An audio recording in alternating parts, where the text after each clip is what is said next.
Hello and welcome to this new video on how to export your data on ChatGPT. So if you are new here, subscribe, press the notification bell icon so you don't miss any upcoming further videos. And let's get started. So firstly, we need to open the web browser of it. So it's in the top of the web browser, there will be a source. Click on it and type ChatGPT and press enter in the keyboard.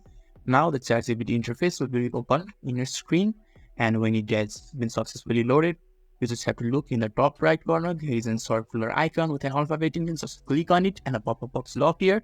And there is a setting options. So you just have to click on that and another pop-up box will appear.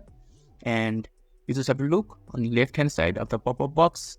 There is options. So you just have to click on the third option, that is data control. Just click on it.